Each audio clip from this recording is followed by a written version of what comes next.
Assalamualaikum warahmatullahi wabarakatuh. Perkenalkan, nama saya Niken Amalia Pratiwi dengan NIM 28922500178, Prodi Manajemen, mata kuliah Pengantar Manajemen, dosen pengampu Bapak Roma Iskandar MM. Baik, saya di sini akan menjelaskan pemimpin dalam perusahaan. Di sini saya akan menjelaskan sejarahnya perusahaan PT Telkom Indonesia Tbk. PT Telkom Indonesia Tbk atau Telkom adalah badan usaha milik negara atau BUMN yang bergerak di bidang jasa layanan teknologi informasi dan komunikasi atau TIK dan jaringan telekomunikasi di Indonesia.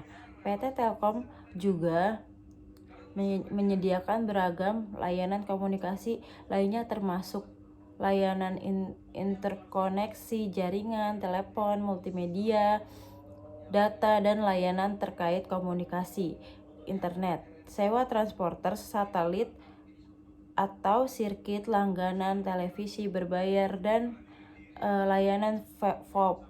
Telkom menguasai dan mendominasi lebih dari 60% pangsa pasar broadband di Indonesia yang mencapai lebih dari 19 juta pelanggan.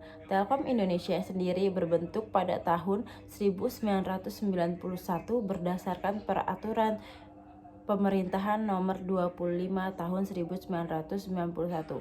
Berawal tahun 1882 didirikan badan usaha swasta menyediakan layanan pos dan telegraf. Lalu kemudian statusnya diubah menjadi Perusahaan Negara Pos dan Telekomunikasi atau PEN Postel.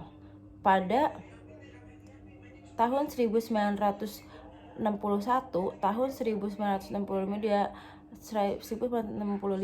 kemudian PN Postel dipecah menjadi Perusahaan Negara Pos dan Giro PN Pos dan Giro, dan Perusahaan Negara Telekomunikasi PN Telekomunikasi. Perkembangan selanjutnya tahun 1974 di mana PN dan Perusahaan Negara Telekomunikasi PN mengalami perkembangan diubah menjadi telekomunikasi. Telekomunikasi diubah menjadi Perusahaan Umum Telekomunikasi atau Perumtel, lalu diubah menjadi Perusahaan Perseroan Telekomunikasi Indonesia pada tahun 1991. Yang kedua yaitu ada perencanaan bisnis PT Telkom Indonesia Tbk. Yang pertama yaitu ada anak usaha PT Telkom Indonesia Tbk atau TLKM, PT Telekomunikasi Seluler atau Telkomsel optimistis kinerjanya bakal tumbuh positif baik hingga akhir tahun maupun pada 2023 yang akan datang. Meski tak memberi detail angka, pihaknya yakin pendapatan Telkomsel di penghujung 2022 akan meningkat dari realisi tahun lalu. Berdasarkan data Memo Telkom kuartal 3 2022, pendapatan Telkomsel selama 9 bulan pertama 2022 tercatat mencapai 66,16 triliun. Angka ini meningkat 1,6% jika dibandingkan periode yang semua tahun lalu sebesar 65,14 triliun. Yang ketiga ada Telkomsel sendiri tak memberikan target pelanggan hingga tutup tahun 2022 maupun untuk tahun depan. Namun hingga kuartal ketiga Telkomsel tercatat memiliki basis pelanggan sebesar 159,8 juta pelanggan. Yang keempat ada pendapatan Telkomsel memang masih menjadi kontributor utama kinerja keuangan TLKM. Porsi Telkomsel tercapai sebesar 60,76% dari pendapatan konsolidasi Telkom Indonesia yang mencapai 106,87 triliun periode Januari-September 2022. Di sini ada tantangan di era digitalisasi. Yang pertama yaitu ada derasnya arus informasi. Salah satu tantangan bisnis di era digital adalah derasnya arus informasi. Bisnis harus selalu siap menanggapi perubahan situasional berdasarkan sumber dan informasi terpercaya yang diperoleh dan menjadikan hal tersebut sebagai kesempatan bagi perusahaan untuk mengembangkan bisnis Anda. Yang kedua yaitu ada tantangan transformasi bisnis di era digital. Tantangan selanjutnya di era digital adalah penyesuaian mengikuti arus teknologi yang semakin maju. Baik dari karyawan, manajer hingga pemimpin perusahaan harus memiliki kemauan untuk terus belajar dan mengikuti perkembangan teknologi. Yang selanjutnya itu tingkat persaingan tinggi. Tantangan selanjutnya dalam bisnis adalah semakin tinggi kompetisi pada industri. Selain perlunya ide kreatif dan inovasi baru untuk akuisisi konsumen baru, dibutuhkan juga kerja sama dengan berbagai mitra bisnis sampai dengan integrasi teknologi yang mutakhir. Yang tempo serba cepat di era digital menjadi tantangan bagi bisnis. Di tengah perkembangan teknologi yang pesat, masyarakat sering dimanjakan oleh sesuatu yang serba praktis dan cepat. Hal ini mengakibatkan permintaan bagi bisnis untuk senantiasa melaju mengikuti kecepatan bisnis digital untuk bisa bersaing dan mempertahankan posisinya di benak konsumen. Yang D, perubahan pola konsumsi masyarakat. Konsumsi saat ini semakin pintar dalam memilih produk yang sesuai, mudah merasa bosan dengan suatu hal karena banyaknya pilihan yang tersedia di pasar saat ini. Yang selanjutnya ada struktur organisasi PT Telkom Indonesia Tbk. Direktur utama atau CEO tugasnya yang pertama mengkoordinir direksi, yang kedua yaitu mengendalikan langsung direktur yang memimpin direktorat pada corporate office dalam penyelenggaraan operasional fungsinya, dan yang terakhir mengendalikan direktur yang memimpin direktorat pada operating business. Yang direktur utama bertanggung jawab atas yang pertama itu ada koordinasi fungsi-fungsi corporate untuk hal-hal yang terkait dengan pendapatan, kebijakan strategi, pengendalian kapital, dan resource allocation, pengendalian risiko, serta investing with external caution. Yang B, pengendalian operasional corporate office dengan fokus driving new business, enter develop new market, talent development. Yang C yaitu ada analisasi atau regionalisasi. Yang kedua ada wakil direktur utama COO Tugasnya yang pertama membantu direktur utama mengintegrasikan penyelenggaraan operasi direktorat yang berada dalam kelompok operating business dan fungsi corporate support yang berkaitan dengan risk legal dan compliance dan corporate affair.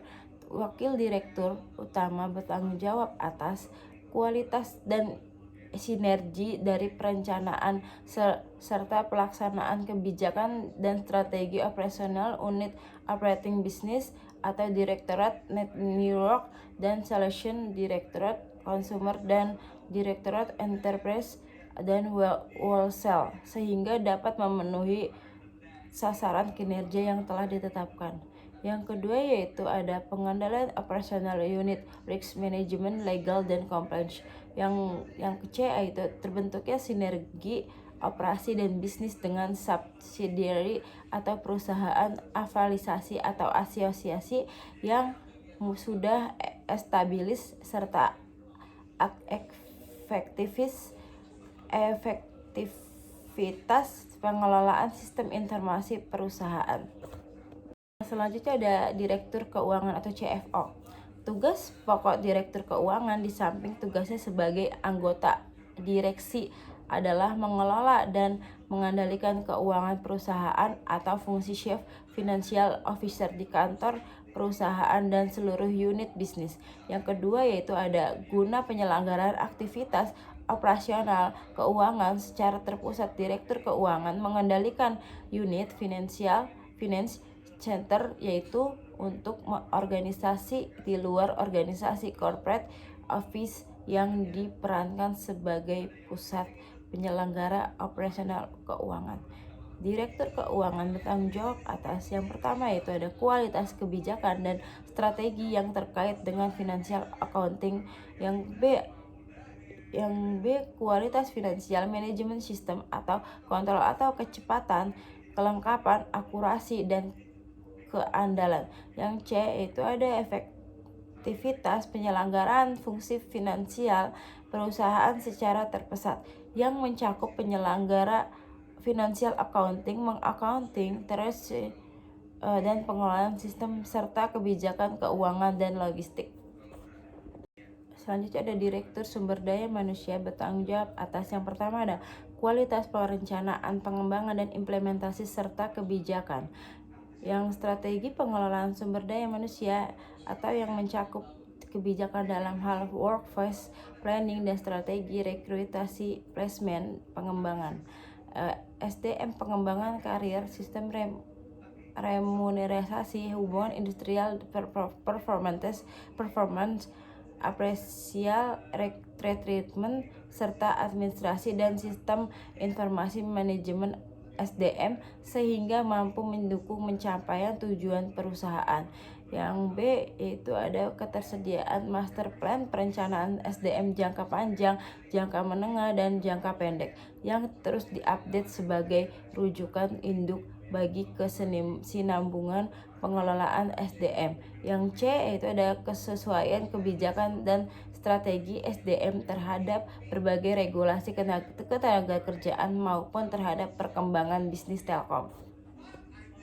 Yang selanjutnya ada direktur consumer. Tugasnya itu tugas pokok direktur consumer di samping tugasnya sebagai anggota direksi adalah mengintegrasikan penyelenggaraan pengelolaan fungsi delivery, channel, dan layanan customer pada segmen retail yang dikelola dalam satu manajemen secara fokus dan terintegritas.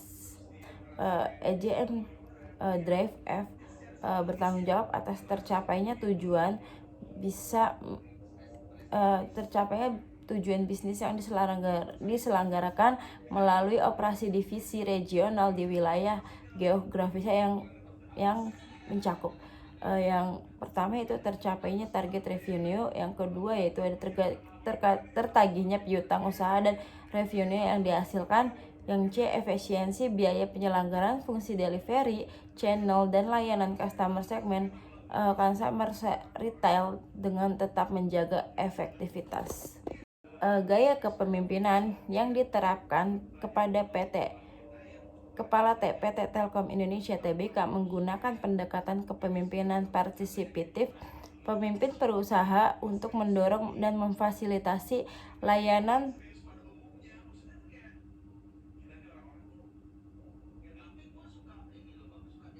karyawan untuk berpartisipasi dalam membuat keputusan. Sementara gaya kepemimpinan berkaitan dengan memberikan tugas kepada karyawan lebih cenderung menggunakan pendekatan bangsa kita sendiri, yaitu ajaran Ki Hajar Dewantara dengan slogan Tututuri Handayani dalam melakukan tugas sehari-hari mendorong bawahan untuk berhasil.